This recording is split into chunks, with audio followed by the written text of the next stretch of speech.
So, a video.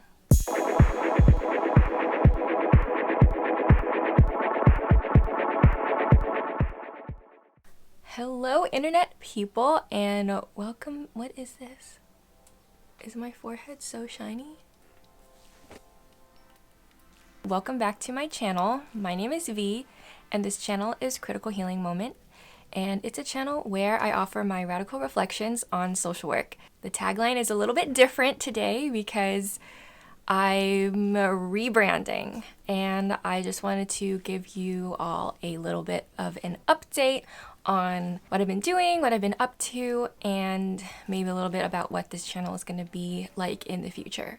So first things first, I graduated from my master's in social work program, except for I didn't attend my graduation because I got COVID. It was very disappointing, but also I don't feel like I missed out too much. Just a little quick sort of COVID story.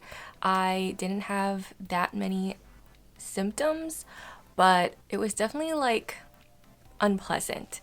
So the night before my graduation, I had like okay, my cats are like play fighting in the ground. The night before my graduation, I had like a little tickle in my throat, sore throat kind of thing, and it's really weird because I usually never get any type of respiratory type of illness. I'm definitely like a stomach ache girly. I thought that because after all of these years of COVID being around and I had never gotten it, that because of just the way that I usually get sick and because of how my body is, I thought that I would almost never get COVID because I'm not someone who usually gets like the flu or colds or anything, not even allergies. So that was maybe false thinking. Anyways, back to sort of the story. I had this like sore throat and I was like, that's weird. I almost never get that. And then the day of my graduation, I woke up and I had like a headache, and I was like, uh-oh, why do I randomly have a headache? And I was like, you know what? I should probably test to be safe. And there was a very faint line. And I was like, oh, you know what? Actually, I didn't really read the instructions on the test, so let me do it again.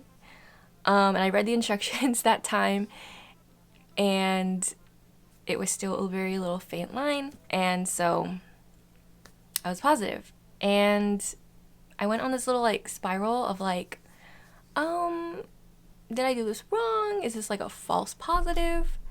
Ooh. And this whole time I was like, had these doubts of like, oh, how did I get COVID? Like at that point it had been a few days since I had like been outside in a public space. I think the last time I left my apartment was Tuesday, and that was Friday when I tested positive. So I was like, how did I get it? But that Tuesday, I had to go around to a couple different places to run some errands and do things for my new job, which I'll give an update on. I was doing like paperwork, background checks, fingerprinting, and I had to go to these places and like sit in like waiting rooms with people, and I was masking in those places, but it gets to you. And so I just had a headache most of the day. My symptoms were quite strange, honestly. I hadn't really heard of anyone having this combination of symptoms, but I had seen it on sort of the list of overall all the symptoms you could possibly get. But I had a headache for pretty much the entire day. I was like napping on and off. It was also hard for me to stay asleep, so I did binge Beef. It's a very interesting show. While having a headache. And then towards the end of that night, I started feeling very weak and I guess fatigued. It was like very slight. I would say that it was like a little bit less worse than getting the vaccine and having the side effects from the vaccine. Then the next day, I was like kind of okay. I kind of still had a headache, but it wasn't that bad. And then the day after that, I had a stomach ache and I had no headache. Didn't have any sort of sore throat, sneezing, congestion, nothing like that. I had a stomach ache, and I wasn't sure if the stomach ache was related to the COVID or if it was something else, because I have a gluten sensitivity.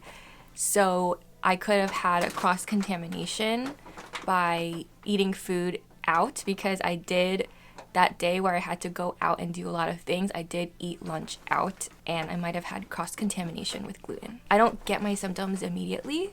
Oh, yeah, my cat is sitting in my backpack. He just decided to go in there. And here's another one right here. Here's another one right here. And so I couldn't separate them. I don't know what. So then I had a stomach ache. That was pretty much it. So it was like pretty much like 2 or 3 days of symptoms, and then I felt better. I guess I had COVID. I still don't believe it. It's so weird.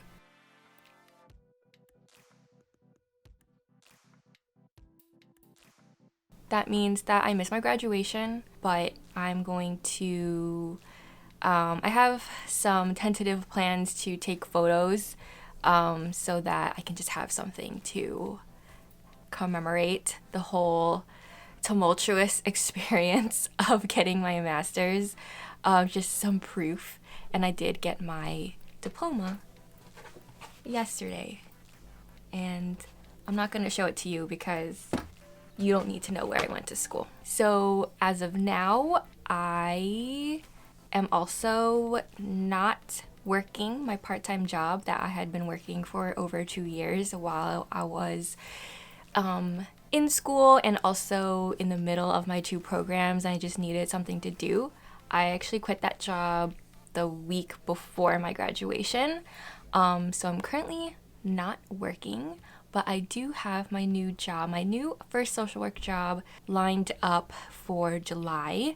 And so right now I'm just studying for the ASWB licensing exam. If you are watching my channel and you are not familiar with the social work field, you do need to, in a lot of states, to have a license to call yourself a social worker and to practice in your state. And there's different levels of licenses, which I can make another video on because I think it's a very interesting topic to talk about professionalized social work and how the concept of professionalized social work has contradictions with some of the values of social justice and anti-oppression and liberation and that sort of thing, because it's professionalized social work is embedded in these capitalist state control structures. But that is a topic for another video. My new job is going to be as a school social worker / counselor at a special education school. So like kind of surprised that I went for a clinical role, but also not surprised. I have written down sort of my video ideas for like making future videos that I will make one on sort of like my journey, sort of debating over like the clinical versus macro route and like why I changed my mind so many times and why I ultimately chose the path that I chose. But it is would you call it a private school or a charter school or something? I don't know the exact correct terminology, but it was very interesting to learn about this process of how students get access and get placed into these schools, these special education schools, which is a school. This school is, I can't remember exactly, it might be like kindergarten or maybe 3rd grade up until 21 years old, like once people transition out of those services for youth ages.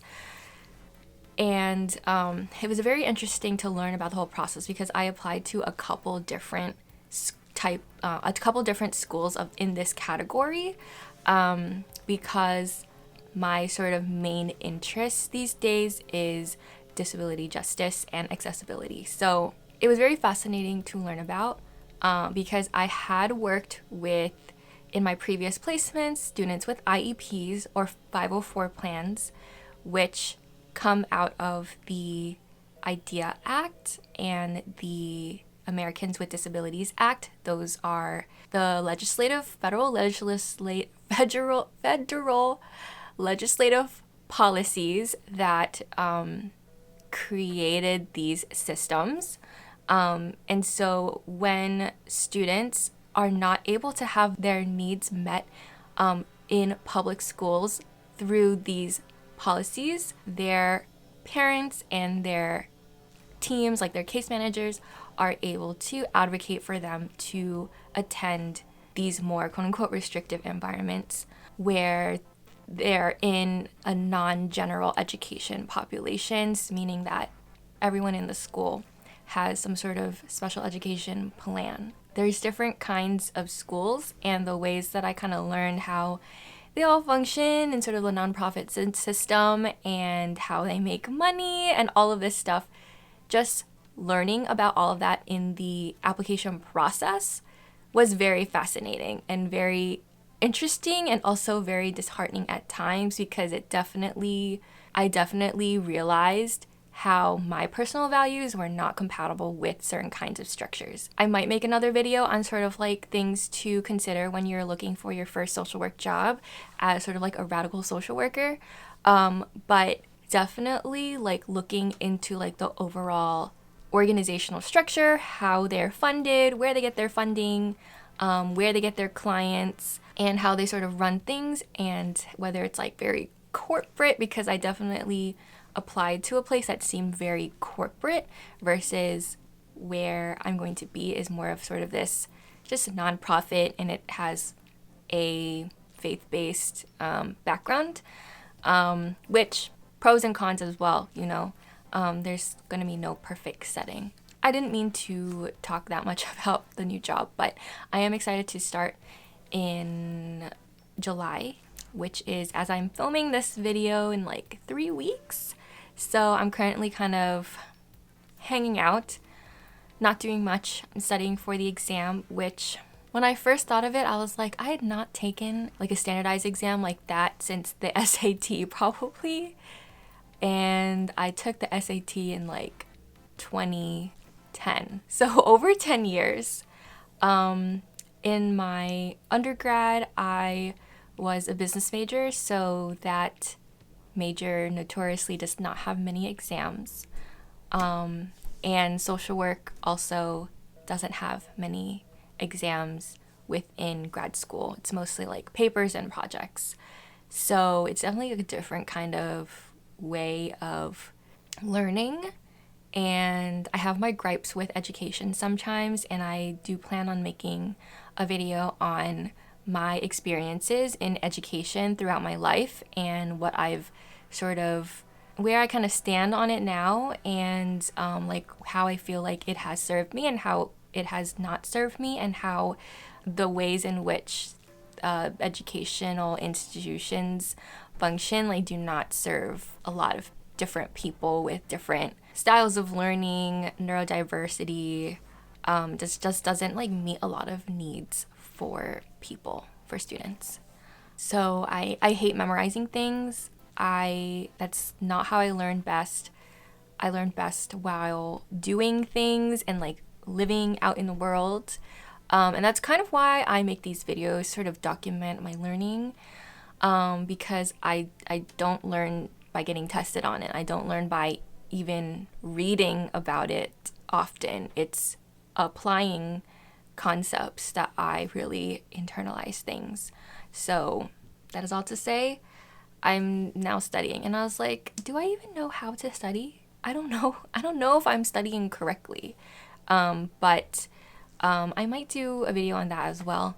Just lots of video ideas. I sat down the other day and I was like, okay, new era, new types of videos, like what am I gonna make videos on now that I have so much more time? I might make a video on how I'm studying, maybe, I don't know. Sometimes those kind of videos are a different kind of niche than I think I would fall into, but I think it's an interesting topic. And the other thing that I've been doing is reading for fun.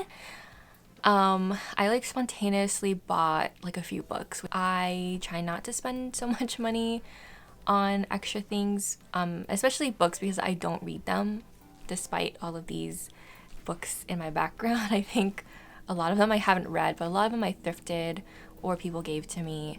But I'm reading now.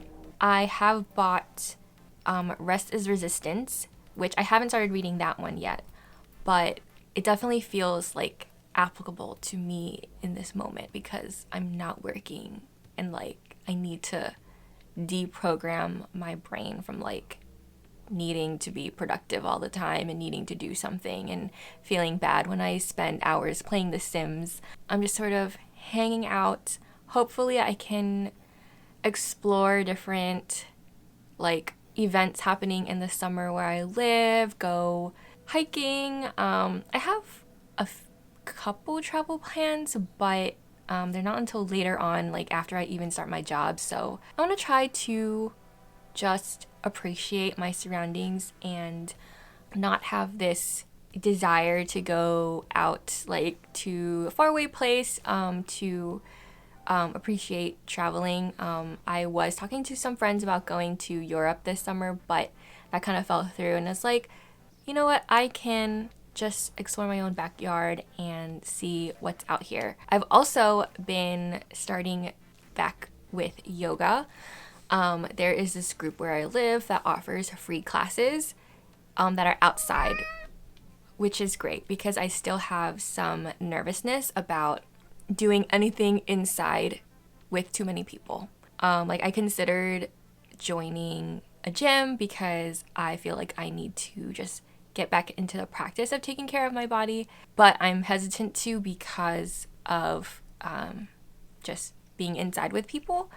So these free outdoor classes is like really great. Okay, so that's kind of enough personal updates. I did want to give a little bit of an update on where I see this channel going and my social media and stuff like that. So you might have noticed if you follow me on Instagram that I deleted all of my old posts. I just kind of wanted to start everything fresh, especially considering like privacy and now that I'm going to be working as a social worker. Hey, can you stop? I just want to be mindful about what kind of content I'm putting out there publicly in case my clients who will be like children, if they happen to find me, you know, what's on there. And I do want to not super connect my, you know, professional practice with my channel. It's very much going to be personal reflections. And so I had that account that I use for Critical Healing Moment, I kind of switched over from my personal Instagram that I started in high school. And so I just wanted to like, even though when I first started my channel, I had archived a lot of posts like that, I just wanted to like kind of clear out everything because there could be ways that certain pictures or hashtags or whatever could be linked back to like where I went to undergrad or, you know, things like that. And I just want to keep everything separate. And that's why I don't ever mention like where I went to school, or I'm very vague about where I live. I don't want to give too many details. I just want to keep it general because I'm not doing this to like get clients and like, you know, promote a business, right?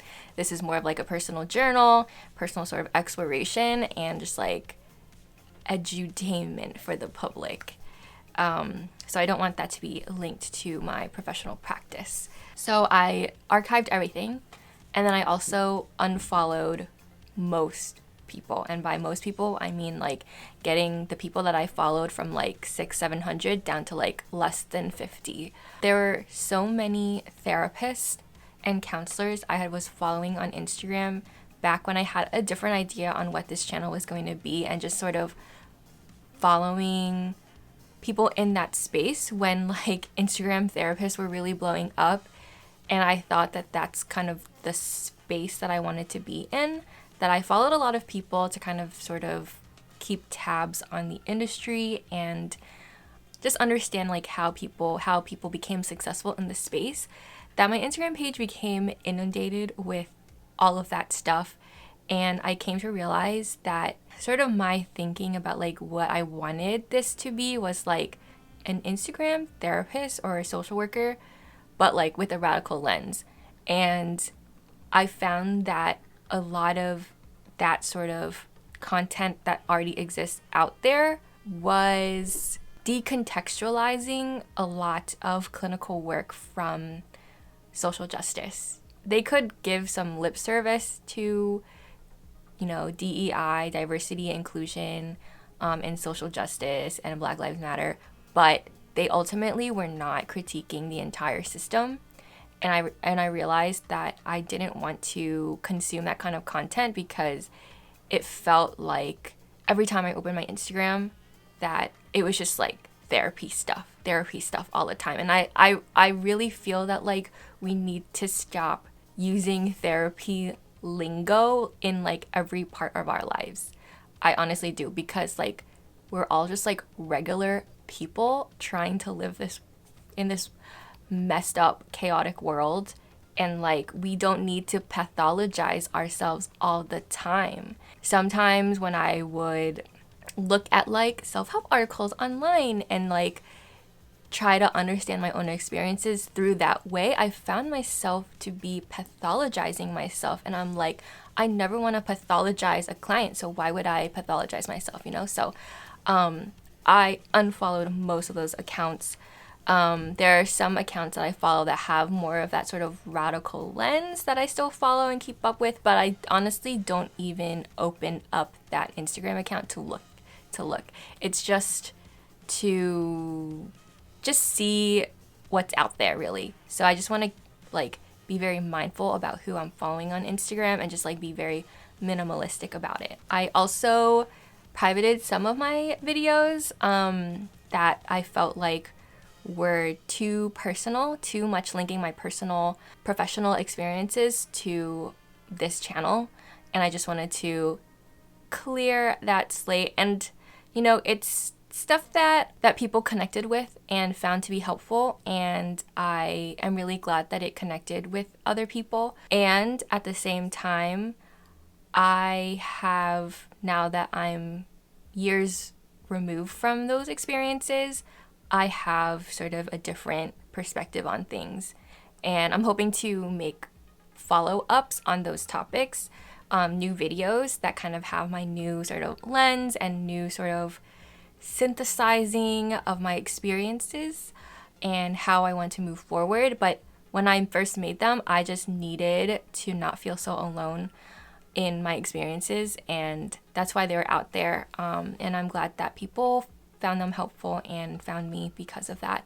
And I hope that in the future my videos can continue to connect with people and their experiences. I just want to have it be more overall reflections rather than super particular to specific situations. And just to close out this video, I just want to talk about where this channel is going, where I see it going.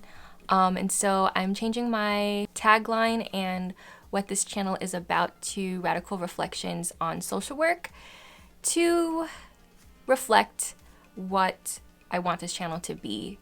I want to use this channel to unpack my experiences as a new professional social worker who comes from more radical sort of roots and radical orientation to social justice. How I'm experiencing professionalized social work, the contradictions, how I'm sort of surviving in the space, how I'm coping in it, what contradictions I'm seeing in the space, and also like how I'm approaching those contradictions and like how to sort of upset things from the inside, for lack of a better word. It's been a very interesting experience navigating this space, which is another more in-depth video that I will make about like coming into social work from a place where I had already been involved in a lot of more radical or grassroots organizations and activities, when I feel like the curriculum is centered around teaching people about these things with the assumption that they have not been a part of it. So yeah, this channel will kind of be reflections on navigating that. And I hope to keep that pretty broad. Like, I do want to cover topics such as like personal finance, because personal finance is very related to the economy and how we think about the economy. By the way, I am making $57,500 as my annual salary. So just like keep that in your brain when you're looking for jobs. I think it's a little bit, it's pretty much average. It's kind of in the range for average in my area. I live in an urban area and will be working in an urban area. But there's definitely roles that will pay more, and there's definitely a lot of roles that will pay less. So just like, don't settle for less, especially if the work culture and work-life balance is going to be horrible. But yeah, I do want to cover things like personal finances, student loans, budgeting, just because I know that money is a very taboo topic, and that like sort of unlearning how capitalism taught us to talk about money and like how we should feel about money is part of sort of this like radical liberatory journey. Talking about finances, talking about education, talking about nonprofits and the nonprofit industrial complex, talking about professionalism and professionalize and critiquing professionalized social work, and licensing and the exams, because there's just so much out there that's like wrong with this stuff. Yeah, just unpacking it all and what it means to be a radical social worker today, and to be existing within these structures, and to like realize that like as a social worker, as someone who, if you're calling yourself a social worker, if you have a license, like you are part of the managerial class. That's the word, the managerial class. You are oppressing people. You are. Well, you have the capability and you have access to the power to control people's livelihoods and experiences. So what are you going to do about it? And also, you are also under someone who has that power over you. So what are you going to do about that? So that is my update. I hope that I can make a lot more videos continuing. So thank you so much for watching. Thank you for subscribing. And if you're not subscribed, you don't need to hit the bell. I'm not going to tell you to hit the bell, because I never hit the bell for anyone else, because I don't like having notifications on my phone. But I would appreciate if you subscribe, and you can also donate and support this channel at the Ko-fi link in the description. And I'll see you in the next one. Bye!